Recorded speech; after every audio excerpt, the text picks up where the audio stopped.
Hello and welcome to Transform You Astrology. Today we're going to be talking about the full moon eclipse on the 6th of May, which peaks at 3:34 a.m.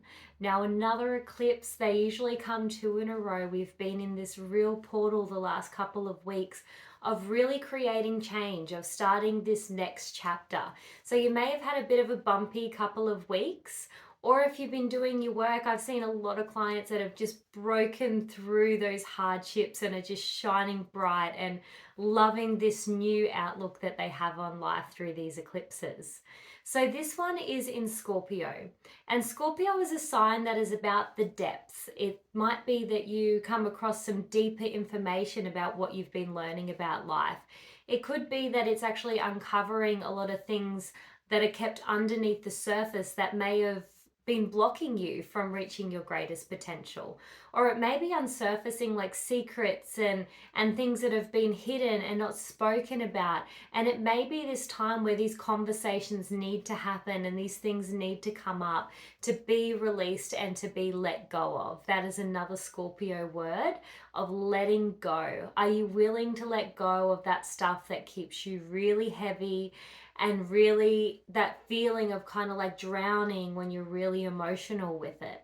It's time to let it go. So our new moon was all about showing you what it could look like, that refreshing of Taurus. And now Scorpio is like, well, are you ready and are you willing to let it go? Are you ready and willing to take those next steps?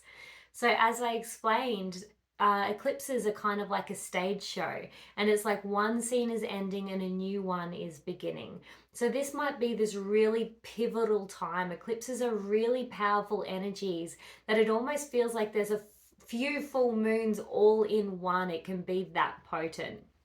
But sometimes we need potent energy to really make change, to really choose to let go of that stuff that we know doesn't serve us, but it just seems easier to hold on to it or keep doing the same routines. So if you're ready for that change, if you're ready to really step into what's there for your greatest good, maybe for you it's eating well or doing some better routines in the morning so that you're in a fresh mind to start the day, or showing up for yourself and doing those self-care practices. This is the time to really choose to break through those old routines, those old habits, and choose the things that are going to actually make you feel good and fulfilled. Now, this full moon is really, it's really can be quite intense energy. So I just wanted to bring that up because we never know how this is going to play out for you. It's all about transformation. So it may be that you've done the work of breaking down the stuff that doesn't work for you and you've learned through it, and now you're ready on that other end of transformation to become the caterpillar becoming the butterfly.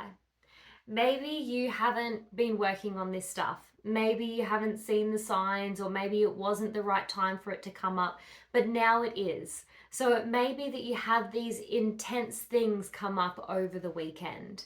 And what I ask is, when that comes in, instead of doing the why is this happening to me, poor me type stuff, go, what could I learn from this? What could this be highlighting to me at the moment? What is this showing me? And what I sense is that whatever comes up, if it does, it's stuff that's already been there. You're already aware of this stuff. But if it's really intense, it's kind of like spirit going, but have you learned through it yet? Because if you don't learn through it, when those planets come around again, you're going to be asked again through a challenging scenario, are you going to learn this lesson? And the thing is, the more that you resist it, the more intense these lessons come around until you do choose to show up and do your work. So just, there's many different ways that these energies can play out. And in this also, we have a transit with Taurus and Uranus. So that's been playing out for quite a while now, but it can be something like really sudden and erratic. It's like who knows what's going to happen over the weekend, but there's certainly potential for it to be really magical, really deep spiritual soul cleansing. You know, if you like to meditate and you like to do your spiritual practices, this is the perfect time because Scorpio energy is really quite psychic, quite connected. So I hope that you have the most amazing full moon. And if you're interested to learn a bit more about your chart, you could book an astrology reading with me and I could read your chart for you. Or you can learn this beautiful art for yourself and then keep continuing to learn it and understand what's going on in the sky and why things are showing up in your world. So if you'd like to discuss either of those, feel free to send me a message. Other than that, sending lots of love and light your way. Bye.